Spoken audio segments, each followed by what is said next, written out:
Welcome to Apostolic Life in the 21st Century, a podcast dedicated to helping modern-day believers live out the teachings of the first century church. This podcast is part of the teaching ministry of Dr. David K. Bernard. Dr. Bernard has dedicated his life to studying the Bible and helping believers apply its message to their daily lives.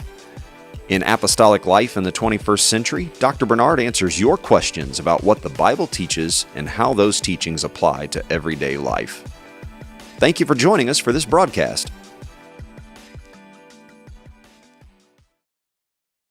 A recent Gallup poll revealed that 1 in 5 Gen Z adults identify as being part of the LGBTQ community. And I think that it reflects a current cultural trend that when it comes to human sexuality, our society seems to recognize pretty much no boundaries or restrictions. And of course, we know that this prevailing attitude directly contradicts the scriptures, which very clearly teach that God put boundaries around human sexual expression. So I'd like you to cover what are those boundaries that God put around biblical sexuality? Did Jesus talk about sex, or was it just the Old Testament and Paul? Because some people like to pit one against the other. And maybe to frame the question from an unbeliever's point of view, why does God care what consenting adults do behind closed doors? Well, first of all, we must start with the fact that God created us. So he created us for a purpose.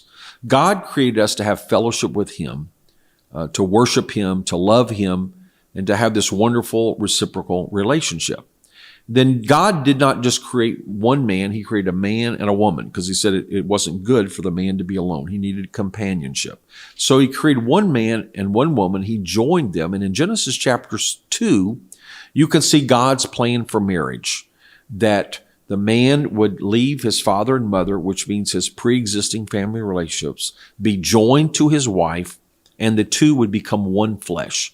So this union is physical, emotional, and spiritual. They were to be treated as one family unit, and the interest of this new unit would supersede the interest of the two individuals separately. While they are still individuals, they're joined together.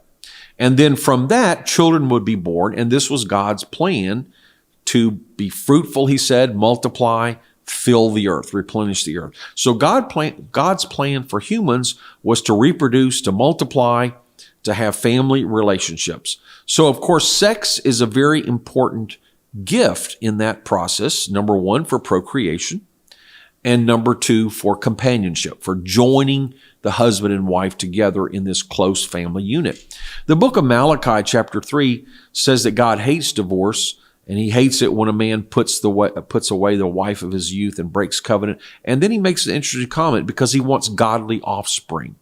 So in other words, for children to be nurtured, to grow up, to be healthy physically, emotionally, spiritually, to be productive members of society, church, they need ideally two parents, and not two identical parents, but a man and a woman, a father and a mother. Because Genesis 1 says God created man in his image, male and female. He created them. So to fully express God's and he made them in the image of God. To fully express God's image and to fully express God's plan for humans, it requires both male and female. Now, let me pause to say, if somebody's raised in a single parent home, or if you are a single parent, of course, it's not ideal, but it's not a sentence of doom. You trust God, you pray, God's grace makes up the difference. The church can step in and offer the things that are needed. So I'm not disparaging, but I'm making a sociological observation, which is true, that this is an interesting point. If someone a young person will grow up, graduate from high school, get a job, get married, and have children in that order, 98% will be middle class or higher. Only 2% will live in poverty. And then I don't have the exact statistics in front of me, but children who are raised in a single parent home, or especially when there's no father, there's a very high correlation, multiple times, 5 or 10 times more correlation with juvenile delinquency, criminal activity, incarceration, alcohol addiction, drug addiction, promiscuity, children born out of wedlock, and so poverty. So all these dysfunctional outcomes which are the main ills of society that we spend trillions of dollars trying to fix, really go back because we're not following God's plan for marriage and family. So sex is a very strong bond. It's strong not only physically, but emotionally and spiritually. And what people today don't realize, they just think of it as just some kind of a casual pleasure. So maybe like taking a drink of alcohol or eating chocolate, well, or listening to a concert. So just having sex. But 1 Corinthians 6 is, don't you know that when you're joined to a prostitute, you're joined in spirit? And how can you as a Christian, and you're supposed to be joined to the Lord's Spirit, how can you be joined to the spirit of a prostitute? So, and I've seen this as a pastor, that when two young people, maybe they love each other, maybe they're infatuated, but when they cross the line to a sexual relationship, it changes. And they think, and typically the girl is more oriented to this, they think, well, if I'm ready to quit, I just quit. But it's not so easy. They're emotionally bonded. They're spiritually bonded. And even if it's a dysfunctional relationship, a bad relationship, abusive relationship, somehow they can't let go. And logically speaking, hey, if it's a bad relationship and you start it for pleasure and it's no longer pleasurable, just walk away. Just like if candy makes you sick, stop eating candy. But it's not so simple. And often as a pastor, I could even diagnose when a relationship had gone sexual because I could tell the spiritual bonding that had taken place. So what I'm saying is there's something far deeper than what our culture understands. And again, when we violate God's word and we repent, God can forgive us. God can help us overcome. But the point is there are consequences, spiritual consequences. So God created sex for two reasons: procreation, reproduction of the species, and companionship and bonding of marriage as the building block of family, which in turn is the building block of church and of society. So God's gifts all of God's gifts can be either used properly or abused. So every talent, every ability, life, health, strength, intellect can be used to further God's purpose or can be used against God's purpose. So sexuality is one of those beautiful gifts that needs to be used according to God's purpose. So God is not trying to inhibit us or take away our joy or restrict us. He is trying to channel us for what sex is intended to be, because he knows the true purpose and the true meaning and the true value. And when we break those guidelines, we're hurting ourselves. We're misusing. It's like any gift that if we misuse it, it only hurts us. So God's plan is trying to help us, our marriage, our family, our church, our society. When we break those rules, we only hurt ourselves. Romans 1 tells us what's happening in our society, that it says every human being has a certain knowledge of God through creation. We know there's a creator, and we're supposed to worship God and glorify him. But when we don't, when we face truth and refuse to follow it, we never stay neutral. We start going the opposite direction. So the problem with the human race is, in every culture, every society, we see this in our own culture, when people don't worship God, what do? Humans are created to worship. Humans are created for fellowship and companionship. Humans are created for the spiritual. So we refuse to worship God, we're going to find substitutes. So Romans 1 says we worship the creature instead of the creator. So people started making idols. So they're worshiping things their hands have made. And these idols are often animals and other things. So things God created, instead of worshiping the creator, they worship created things. Well, what happens when you start worshiping creation? Well, then you start worshiping the human body, because the human body is one of the most amazing creations of God. And so then when you worship the body, you focus on pleasure of all kinds. You focus on sexual pleasure, and you stop thinking about why God gave you pleasure, what's it for, and why God gave you sex and what's it for. And you just focus on worshiping. Instead of worshiping God, which would be to follow his plan, you worship the creation, which means you worship the body, which means you worship sex. But that doesn't give you ultimate satisfaction, because it's misusing the gift. And this is a psychological truth that's documented. But when humans seek pleasure in other things, there's the law of diminishing returns. So let's say you eat a piece of chocolate, you love it. So you eat a second piece and a third piece. Finally, there's a point where it's nauseating and you hate it. Or let's say addiction. Somebody gets addicted or somebody starts using drugs. Well, after a while, that same amount of drugs no longer gives you the same high. So you have to take more, or you graduate to harder and harder drugs just to try to recapture the same initial euphoria. Pornography, same thing. You start with pornography that excites you, but after a while, it doesn't really give the same pleasure. So you go to more explicit and harder stuff. Same with sex. And so if you look for sex for your ultimate pleasure, after a while, it no longer provides that. So you go, okay, new partners, different people, break more rules, break more conventions. And the Bible even talks about it. And so they go against nature. So even if you're an atheist and just believe in evolution and biology, well, homosexuality would be dysfunctional. It wouldn't provide the survival of the fittest. It would be at best an aberration or a mistake from a scientific point of view. But humans are seeking more and more, and so Romans 1 says they are not satisfied with sexual promiscuity, so they go into what's against nature, homosexual behavior. But even then, that doesn't satisfy them. So they end up what the King James calls a reprobate mind, or what that really means is it's not saying they can't be saved necessarily. It's saying a mind that's lost the distinction between right and wrong. And that's what happened in our society. Look at the transgender phenomena, where they're now taking small children and trying to give them puberty blockers and surgery that mutilates the body. They're going to be forever sterile. They're never going to have a normal development. Well, even from a scientific, biological, or even evolutionary point of view, that's dysfunctional.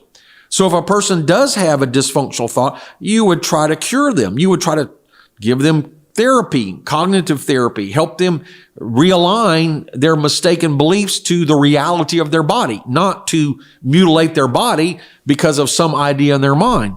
And now what's happening is culture is promoting this.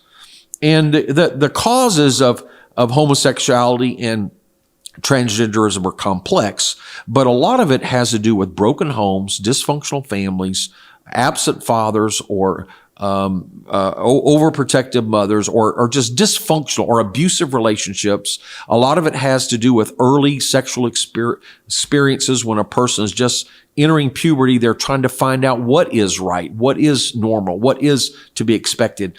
And if they're exposed to physical action or even psychological manipulation or indoctrination, then their thoughts can be skewed. So I do feel that a lot of young people are experimenting, are thinking, because our culture is molding them. Dysfunctional families and aggressive culture and ideology is molding them.